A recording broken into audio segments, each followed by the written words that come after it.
Another exciting session. So last time we were talking about a bankrupt self-worth. Okay, so for all of my nerds out there, and if you're a nerd, be proud. What do we talk about a bankrupt self-worth is? It means that my self-worth has now become depleted. It is drained. It is void, right? And so then we talked about how we should be the asset and not things outside of ourselves. So when we're looking to our grades to give us value, our achievements to give us value, our partners to give us value, right? All these things are outside of us, then that means that it's a possibility our self-worth is bankrupt. Because self-worth in its core is in my core belief. So I want us to get that today, because today we're going to be talking about the difference between self-esteem and self-worth. All right? Because there is a very subtle difference. And a lot of times people use them interchangeably, but they really are two different things. All right? So when we talk about self-worth, we're talking about our core belief. The belief that I am worthy, that I am good enough, that at my core, I am lovable no matter what, all right? But now, self-esteem talks about my thinking. Now, your self-esteem and your self-worth can definitely marry and commingle, right? However, we can have times in our lives when we just have poor self-esteem and it needs to be built. So there was a once upon a time where I had serious issues, and I had a self-esteem issue about my nose, about my cute little fat nose that I totally love and embrace now. But I was always doing things to try to cover my nose. I have a friend of mine, because she doesn't like the way her teeth look. So for years, she's always found some way to cover up her mouth so that you don't see her smile or laugh really heartily. Okay, so she's having a self-esteem situation there. I was having a self-esteem situation there, okay, because my thinking was I did not like my nose. Or sometimes we have self-esteem issues about our bodies, where once upon a time I felt like my breasts were too small. So I had a problem with it, and I was always trying to wear bigger shirts and bigger clothes to kind of hide myself. And so sometimes when we have self-esteem issues, we try to hide those things that we're not feeling so good about, or we try to hide them in some kind of way. But when we're having self-worth issues, now at my core, I believe that my nose is even causing other people to dislike me because I'm so dislikable. My breast size is now making other people dislike me because I'm not worthy of a relationship because my breast size or my teeth or my smile or whatever. So our self-worth is based upon a core belief. So how are those beliefs built? We're going to get into another time, because I don't want to overwhelm you guys, because we're going to really delve into this whole self-worth, because this is particularly for my boss chicks. My boss chicks, a lot of time, we are so confident in our jobs, okay? We got it going on.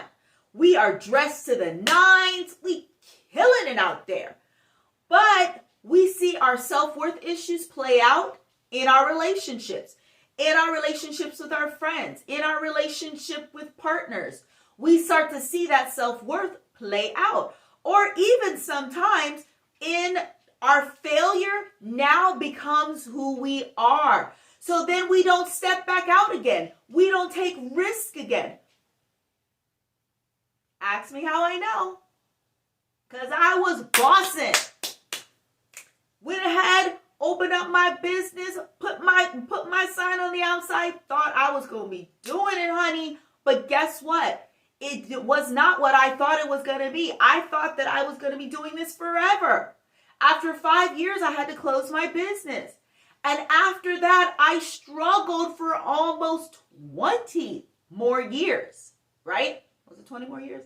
Technically, it's not 20 more years. Let's say 10, okay? Because I'm doing the calculations, and that it would be 20 years. So anyways, but for 10 more years, I struggled because that failure had now become a part of me. And it said that something was fundamentally wrong with me because I couldn't make that business work. All right? So that's where the self-worth. So now I have this belief. In my head versus I might have had self-esteem issues for a minute of, feeling bad that, the business didn't work out. But I get up and I keep going again. So let's even look at self-esteem as being sometimes more of a temporary situation, whereas our self-worth usually is something that has happened over a lifetime and has been built inside of us. So now everything we do is reflecting that bankrupt self-worth in some kind of way. All right? So let's not get it twisted. Self-worth, I am looking at, I'm not good enough. Something is wrong with me. Everything always goes wrong. Or when I'm in the room, nobody likes me. I'm not lovable. I'll never have the relationship that I want.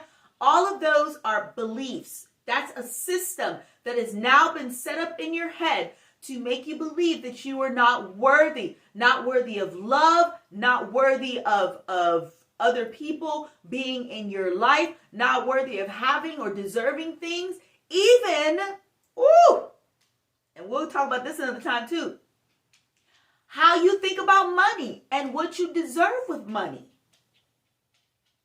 Yeah, we'll get into that one later. But all those things are talking about our worth, and it's a core belief. It's a system that is now systemic throughout your life versus self-esteem, where I might have some issues in, my don't like the way my stomach looks right now because I've had a baby, or I don't like the way, my hair is looking right now because, it's falling out, because of whatever issue. But I find another way to boost that and make myself feel better versus, like we said, that self-worth. It's that core now that everything about me is wrong. So remember, you are the asset. If you need help with your self-worth, DM me, call me. My number is there. If you DM me, I can give you my information. I would love to walk you through inner healing. And what is inner healing? It's talking about healing your soul. A life coach, yes, that I am too, where I'm going to help you with some life issues. But sometimes when we're talking about our self-worth, that's an inner healing issue that we've got to dive into and really get you healed from. And that is one of my gifts, is that I am a healer. And I do want to work with you, and I want to help you. And let's talk and see if we can do this journey together. Love you guys. Don't forget, tune in next week, Thursday, for a new session where we are going to be talking more about self-worth, how to build it, how to believe in ourselves again, and how to have it.